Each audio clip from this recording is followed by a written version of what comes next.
And I think warm market is just where it all starts, man. Warm market needs to hire their core. They need to hire their core. All of a sudden, poof, we've got some big organization. Number one, you need to validate the model for their warm market. Everybody that you recruit has a network of people, whether it's 5 people, 500 or 5,000. Everybody has some type of sphere of influence. They have people that are watching. If I recruit you, I know you have a following somewhere, whether it's 1,000 people or 10,000. My job's to help you get paid and make money for you, but then it also helps you by validating the model for everybody that's watching.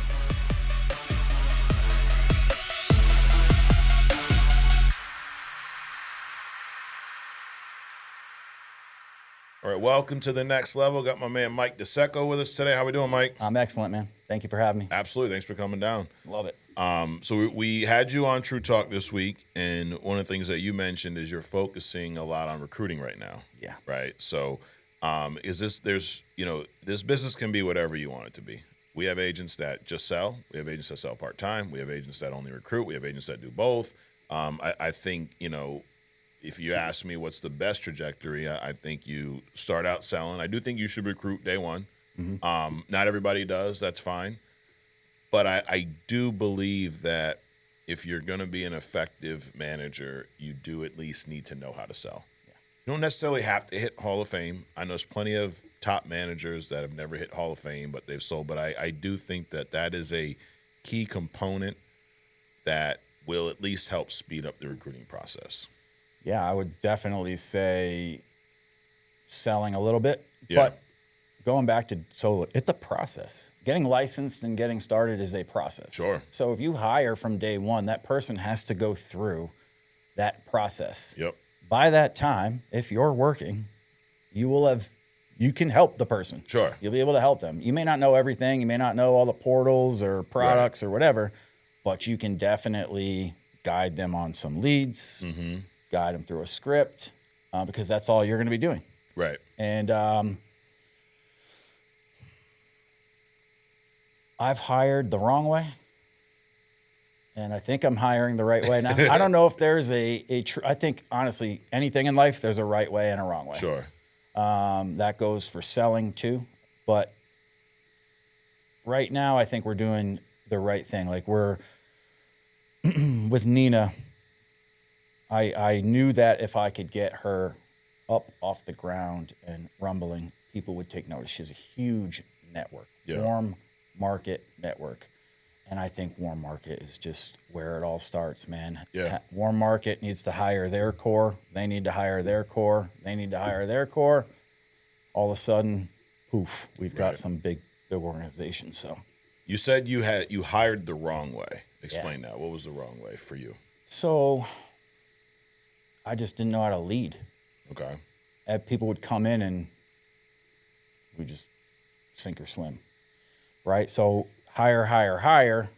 If my own personal life is left, right, up, down, and I can't focus on right now, I have time and energy to focus on these new guys that are coming in, which gives them way more of a shot of just getting off the ground. Yeah. Like we said, if this job were easy, every person in America would do it because you can make ridiculous money. But it's not. The best of the best get chewed up and spit out. The classic, so this, so that. Yeah, you're here for 3 weeks. Bye. Correct. Right? But with good leadership, with systems in place, which we have now, that's, in my opinion, hiring the right way. Nothing was in place when I woke up to 28 grand in chargeback debt. So it's like, and even as of late, to be truthful, from June to August, I think we hired like 50 people, 50, 60 people. Okay. One of them is licensed and up and running. Wow. So whether they bail, whether we're missing something on the recruiting side, the questions we ask, the vetting process, whether it's once they get their license, well, only one got licensed. He's still here, so maybe that system worked. But I'm not sure what I'm missing in the middle. I'm missing something. That's why I think warm market is clutch, because they see what you're doing. They believe what you're doing. You can tell them, hey, I just had a $6,000 day, and they're going to be like, okay. Whereas a stranger, they're going to be like, bro, Right. no, you didn't. There's no job on earth where you can make six. Oh, no, there is. Yeah. Definitely. So, Couple things you said that stood out. One was you didn't have a process for recruiting the wrong way. It reminds me of like you've been on an airplane, you just flew back, right? yep. They go through all this safety protocol. They talk about the oxygen mask, right? What do they always say? Put your mask on first. Don't go helping some elderly lady, some little kid next to you, because if you ain't got your mask on, your ass is gonna die. Yep. They don't say it like that, but I say it like that. They should. They should say it like that. But it's the same thing in this business, right? Take care of your shit first, because if you don't have your stuff together, whether it's your personal life, whether it's your office, whether it's your process, whatever, if you don't have your stuff together, if I don't have my stuff together, how can I recruit you and expect you to have success here if I can't even figure it out yet? Can't. It's the same concept. Yep. Get your shit together first. Then the other thing you mentioned with Nina was, all right, you recruited Nina. Once you recruit someone, your job is to help that person make money as fast as possible. Yep. Because people don't come to us wealthy. No. People don't come to us rich and I don't really need the money, Mike. I was just bored and felt like doing telesales for insurance. That doesn't happen. No, you didn't. No, you need the damn money. Everyone does when they come here. So if, number one, you need to validate the model for her to help her get paid. But to your point, for their warm market, everybody that you recruit has a network of people, whether it's 5 people, 500, or 5,000. Yeah. Everybody has some type of sphere of influence. They have people that are watching.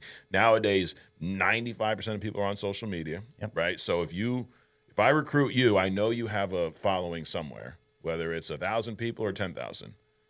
My job's to help you get paid and make money for you, but then it also helps you by validating the model for everybody that's watching. 100%, man. And when you have someone like a Nina, you better work to get her off the ground, right, and running and paid. Because what it's doing, tapping into that network, these are all amazing kids, and they all have a ton of amazing kids to help. Like yesterday, a kid came on.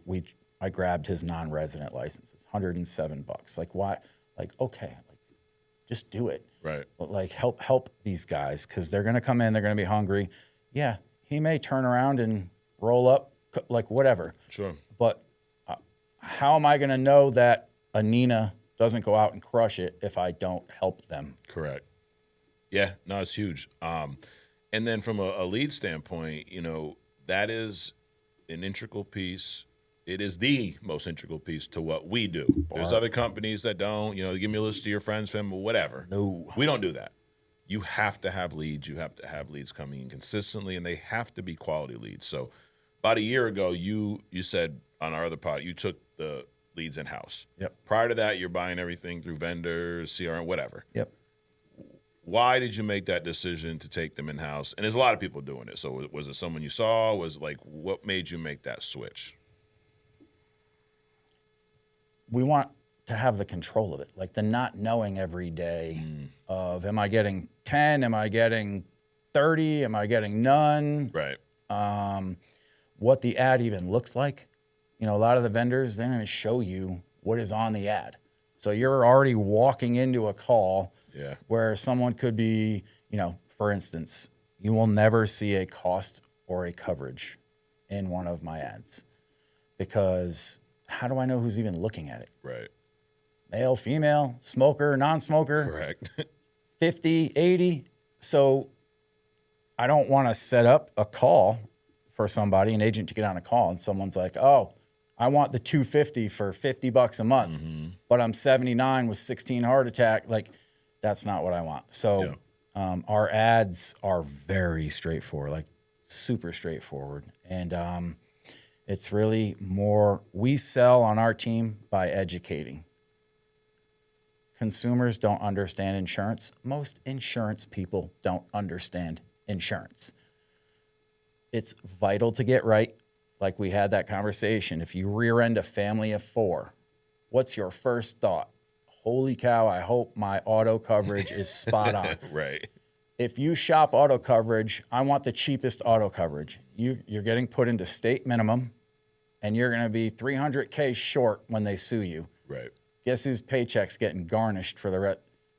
This isn't how we think. Right. With life insurance, you know, things have to be very clear, upfront, educated. This is how it works.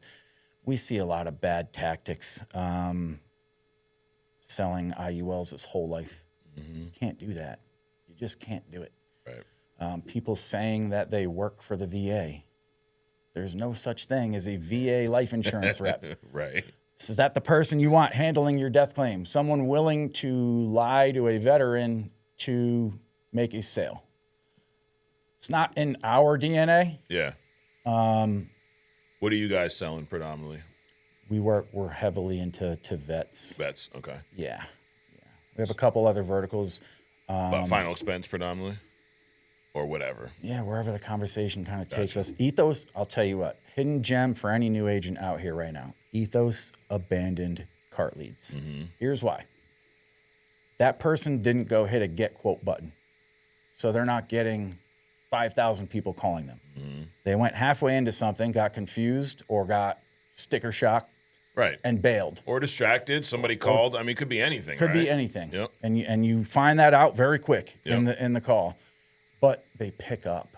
The pickup rate off these things is ridiculous. Yeah. It's so high. I'm like, so we've kind of drawn up a really good script for new agents. What is it about when you're a new agent? It's having reps. Ethos abandoned cart lead is the way to get your reps very quickly. Got it. So talk to me about how you generate these leads. You're recording content. You're recording an ad, right? Yep. How long is that ad roughly? Minute and a half? I think at the longest with like the intro and outro, it's 2:45 minutes. Okay, minute 45. What point are you trying to get across in that ad? Yep. So one, the VA has a new policy out. It's guaranteed issue. We want to get you day one coverage. The other is, don't fall for the misleading garbage that you see out there. I'd say 80% of the ads on Facebook are completely false, misleading ads. We come off as more of a safeguard. I'm here to help you understand and help you navigate this insurance market. It's confusing. You wrote a blank check to protect strangers. Shouldn't be a problem to protect your family. Right. I'm here to help you do that. Got it. And you are running these yourself? Do you pay a vendor to run? You do it all yourself. Got it. Yeah. So you're setting up the campaign. We did this years ago. Like, it's hard, man. It's a lot. It's a lot to manage. But same kind. We weren't running video. I don't even think they had video ads at the time. They were all like graphic based or whatever. But same concept. Here's whole life insurance. Here's what it does. Here's what it doesn't. Fill this out. But the idea was you get this kind of like what you're talking about with agents. You get a lot of swings, right? You just want to get this ad seen. You want to get a lot of impressions, and then the people that actually view it and go, "Ooh, I need that." They then go to an online form, fill out all their personal information, right? What is it that you capture from them before it becomes a lead? So I'm very strategic with the questions that I ask, and we get full name, branch, disabled, not disabled, through the VA. Age, you can't ask for date of birth now on Facebook. Okay. You can ask for the age. Yeah.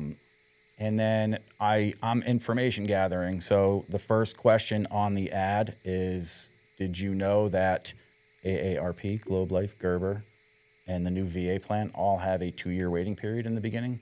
If they check no, that tells me a lot. That tells me like, okay, I'm going to fill them in on this. Right. Right. And then one of the other questions is would you rather work with a veteran endorsed company than a random salesperson? Always yes. Yeah. And that's clutch. And then we ask mix in a couple health questions, but I try to tear down as many walls as I can prior to the conversation. Like I told you yesterday, that this guy gets on the phone with me and he's like, "Hey, thanks for calling. I blocked off an hour. Let's get this done." And like everyone on Discord is like, "What?" Right. Like, this is where you guys are working towards. It's not like people just go on this ad. It works because we have a very good rep within the vet community. And we've helped a ton of them. Yeah. So a lot of reviews. And I love the questions that you ask, because the key to sales is knowing your client. Knowing your client, knowing what they're looking for, right? There's a whole, yes, you got to have activity. Yes, you got to have the right mind, all that stuff. But you could have the best attitude in the world, the best activity in the world, but if you don't understand your client's needs, you're not going to be productive. No. That is the key to what we do. One of the first trainings I ever listened to years ago was Sean's Psychology of the Sale, and that's all it was about. It wasn't about how to overcome an objection, how to dial, how to get your numbers up. No, it was like, here's our client. Now, back then we did a lot of mortgage protection. So we talked so much about new homeowners. They just bought a house. A lot of them are married, both working. Maybe they have kids, maybe they don't. First-time home buyers were a lot of our clients. They just bought this house. People say, well, your house, is a big asset. No, it's not. It's a liability. It's an asset when you pay it off. I own a house. It's a cute terminology. Yeah. You don't own shit. The bank owns it until you make that last mortgage payment. So home ownership is a weird thing to say. You die, they show up. Bye-bye equity, bye-bye house, Correct. bye-bye everything. Yeah, so tell me again how you own that house. No, the bank owns it. They're letting you live there as long as you pay the mortgage. Yeah. Got it. But we would educate them just like you are with the veterans, and we would ask them, what do you have in place to take care of this now? I got PMI. No, that helps the bank. If you default on your loan, they get their money. Yes. That don't do shit for you and your family. Wife gets nothing if you die. It gets nothing. Do you want your wife and kids to stay in this home in the event of your death? No, I don't. Well, then this ain't the product for you. Yes, I do. Well, then you need this. But the whole key was understanding your client and their needs, and you're getting a lot of that from the ad. So they are high intent. They're very high intent. Here's a little thing about the psychology, especially with our stigma. If I were to ask you, hey, do you want to protect your family financially while you're alive and after you die? What are you going to say? Yeah. Do you want to talk about life insurance? No. It's like it's literally that simple. Correct. Yes. Right? Yep. That's where the stigma comes in, and this is where you have to be different. Yep. These people are fielding 15 phone calls. They've filled out a bunch of ads. They're hearing the same script. They're hearing the same silver, bronze, gold, whatever people are saying. Not from us. Nope. No shot. Yeah. No shot. That's huge. So generating leads going well. Yeah. Obviously, what I want to do while I have you here, Mike, is answer some questions. So we get questions on YouTube, and if y'all have questions, drop them in the comments. We'll answer them next week with our next guest. But one question was lead generation. I think we covered that. Let's go through. Let me see. All right. How to get out of my way to be consistent is Alfred's question. How to get out of my way to be consistent. Let's just start with how to be consistent. Yeah, I was going to say, without knowing where he is, it's a discipline. It takes a minute, especially from home. If you have to get into your car and drive somewhere, it's a little easier to be consistent because you have to get up, get in your car, drive somewhere to try to go pay your bills.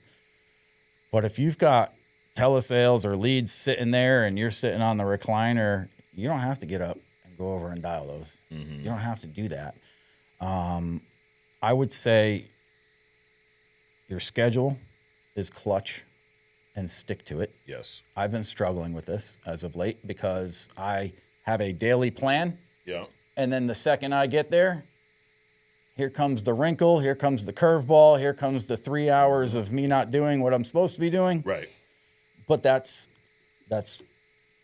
why we're growing, and that's my job to handle that curveball. Consistency is your schedule, and it's your work ethic, it's your mindset. These are all answers that anyone is going to tell somebody. But I do think having like clarity in your life, meaning you're not in some toxic relationship, your living situation is okay. The people around you are supporting you. It's hard to be consistent with a bunch of negativity. Correct. But other than that, it's just to stick to the basics, man. Schedule, mindset. Yeah, I think that some people they get a little confused when they leave a job and they start working here and they go, I'm a business owner. Not yet. Right now, you're a self-employed individual. And the struggles that come with being self-employed is when you had your job, like when you worked at Michael Jordan's, you had to be there at a certain time. Correct. If you were 2 hours late, what would happen? See ya. See ya. The problem with this is technically you should be in the office at a certain time. Yep. But if you're 2 hours late, what happens? You're way behind the ball. You're behind the ball, but do you get fired? Nope. No, nothing. Nope. Because you are your own boss. You're self-employed. Yeah, no That's a accountability. big piece that, you talk about having your personal life in order. What you need to do before you even pick up a phone is take a step back and analyze who you associate with. Yep. And then why do you associate with them? Well, Mike is my friend from high school. I don't give a shit. Who cares? Cool. I look at it like this, and I always tell people I'm the worst friend. You know why? Because I don't have friends. Because I'm a parent. My job, my goal is not to be the best friend to anyone. It's to be the best parent to my kids. In order to do that, I need to, not that I need to unfriend people, but I just don't need to make that my focus. Right. My focus is my wife and kids, Right. not my friends I had since high school or middle school or this or that. I don't give a shit. Right. And a lot of people struggle with cutting those ties. And I'm saying you don't be dramatic and call me, I'm not your friend anymore. But it's just, hey, we're going to meet you this weekend at the bar. No, you're not. Why? Because I'm not. I have stuff to do. Yeah. We got a picnic, a cookout. Yeah, but that's the day I run my business. You have to embed yourself in this business for the first, forever. If you're going to sustain success here, how many people have come in here, had a good year or two, and they're gone? A lot. Thousands. Yep. To sustain it and grow a business, it's a small number of people. You have to embed yourself. Any outside distraction, any the party life, all that stuff. Obviously, I haven't done any of that in a long, long time. But I put it to you this way: if I were given this job opportunity 12 years ago, it would be a disaster because everything in my life would be a disaster. Right. I would never be able to stay consistent. I would never be able to produce. No shot. Right. No shot. Like my family at this point understands the mission. My kids, fiance, everybody knows what the mission is because it affects them at the end of the day. And they support. They don't throw negative energy. Correct. It's huge. Yeah, you almost like you need to ask yourself, who are you trying to impress? Like, what do you want your friends to say, hey, Mike was the best friend ever? Or do you want your kids to say, my dad was the best dad ever? And I believe, I don't know that you can have it both ways. I could be wrong, but I know a lot of people that were great friends to people and horrible parents. Yeah. They're he was the greatest guy ever. He'd, give me the shirt off his back. And I'm like, dude, that's crazy because he don't even pay his child support or go see his kids. What are we doing? Right. So it's like, number one, how do you be consistent? You get your priorities in order first. There you go. And realize that it's time to be an adult. Friends and play dates are over. You're not going to go to every cookout or every birthday party or every festival or every wedding or whatever or every funeral. Get used to sacrifice. Yeah. But my great aunt's cousin's brother, sister died. Okay. Sorry. But I need to go. Why? I'm not trying to be an act, but don't you need to make money? Don't you need to provide for your family? You don't need to go to your great aunt, sister's, cousin's, brother's funeral that you met one time at a cookout. No. Well, my cousin, my second cousin Tina's getting married for the 4th time. Congratulations. Listen, unless you're going to go sell them all life insurance, you're not going. Right. You know what I start doing? You give out better Christmas and birthday gifts, and you don't have to be around as much. But you're attracting. Now people are like, what's he doing? Correct. Right? So, yep. Wow, there's benefit to that. Oh yeah, it was a few years ago. I hadn't seen a lot of my family for holidays. I'm working, and then we had a birthday party for my daughter, and her birthday is around Christmas. So I went with envelopes of cash and handed them to my siblings, my cousins, and here you go, Merry Christmas. Sorry I didn't see you on Christmas. Sorry I'm not going to see you on New Year's, but love it. I've been doing this. It's a matter of perspective, and it's at the end of the day, if you're struggling being consistent, you need to take a step back. Hey, schedule a meeting with yourself and figure out why. You're putting something in place in front of the things you should be doing. I would add to that, attach yourself to a very high-level producer in your group. Absolutely. And just do what they're doing. Yeah. Redefine your associations. Yeah. Stop hanging out with the people that can't pay their bills, that are at the bar all weekend. So funny. People can't pay their bills, but they're drunk all weekend. You found a way to buy the, I'll get another round. You found a way to pay for that shit. Disassociate with those people and find someone that is in life where you want to be. And the thing about this company is it's easy to find that person. Yeah. There's enough of them around. 100%. We'll get this last one here from Joe. How do you overcome the stress associated with starting from nothing? I'm going to let you go because I have a lot on it, but you answer that. You're not going to overcome the stress. Stress is going to be there. Right. It's never going away when you have nothing. Yep. I would say work, like shutting out the outside world and working. To me, my recovery stems from how busy I am. Like it's the best thing for my recovery is being busy. Okay. Not thinking about the bad. Yeah. So if you're busy and you're not thinking about the stress and you're just working, okay, yeah, it's going to resurface if you had a bad day and didn't book any appointments, this, that, whatever. But if you keep doing it, you didn't think about it all day. You just thought about it after the day is over. I don't think that there's a really good answer to that except for work your rear end off. Yeah. And make an appointment with yourself, like you just said. I walked around here upstairs and took everybody's old leads. I shut myself in Liz Brennan's office and just dialed. Mm-hmm. And however I was feeling that day, I guarantee it was stressed out. I had $105 to my name. Yeah. I didn't feel it while I was dialing. Right. I didn't feel it while I was getting screamed at because, knowing what the bigger picture was, that will get rid of some stress in itself. But, being busy and not focusing on it was probably the biggest thing for me. I think that's huge. It's like you're doing it in negative ways usually. Like we're talking about the guys spending all weekend at the bar. Oh, they're distracting themselves too. Yeah. They're not thinking about how they're late on their mortgage and they can't do this because they're distracting themselves with some other activity. Yep. Just do the same with this. The other thing, and I can answer this because I did have nothing when I started. Yeah. Guess what? You know the best thing about having nothing? You ain't got shit to lose, bro. That's it. So almost like, why are you stressed? What are you going to do? You can't possibly have less than you have now. No. So who cares? You can only go up. I think that the thing that screws a lot of people up is negative thinking, negative perspective. Oh, man. Because that you could look at that as a positive. Guess what, dude? I have nothing, Mike, so I can't go backwards anymore. I'm only going to go up from here. Playing with house money, man. Yeah. When you should be scared is when you have a lot to lose. Right. You bet $5 on the game, who cares? Bet $5,000, bet 50 grand. Oh shit. You're like, damn, I really hope they don't lose. One of the first questions I asked Sean a couple years into this was, how do you part with funds that you never had anything? Yeah. Now you have a little something. How do you part with it to grow? Because you're so afraid of losing it. I'm now going back. Yeah. Yeah. Yeah. His answer was pretty simple.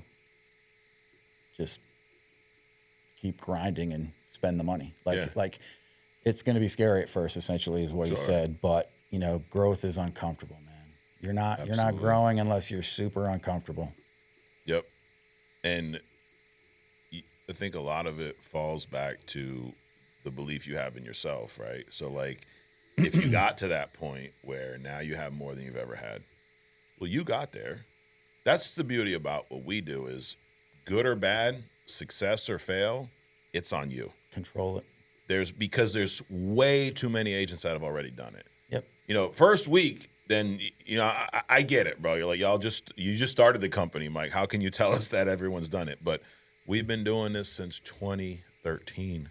There's no saying it doesn't work at this point. No. There's too many people that have gone out and validated the model in different ways too. There's people that only do vet leads. There's still people that do mortgages. People that only sell final. There's people that only sell IULs. There's people that do everything. There's people that only self-gen. There's people that self-gen and buy. There's whatever way you want to do this, someone's done it already. 100%. So you have that. What's the other factor? You. So if you can believe in yourself, especially in that position, hey, I made it here. Well, shit, why am I afraid to lose it? Because I've done this. I know I can at least get back to here. Correct. Now, if I believe in myself enough, I can spend the money. Not even spend invest the money. Bet on yourself. Bet on myself. Yeah. But going back to Joe's question, starting from nothing, I think it's a perspective change. I think it's, the reason and I've been there, so I'm not knocking you, Joe, but the reason I had nothing was my own fault too. And that's the first thing you got to accept. Wherever you are in life, where you are right now is because of you. Where you were back in the day was because of you. Mm-hmm. You changed that. Mm-hmm. I know you had help along the way.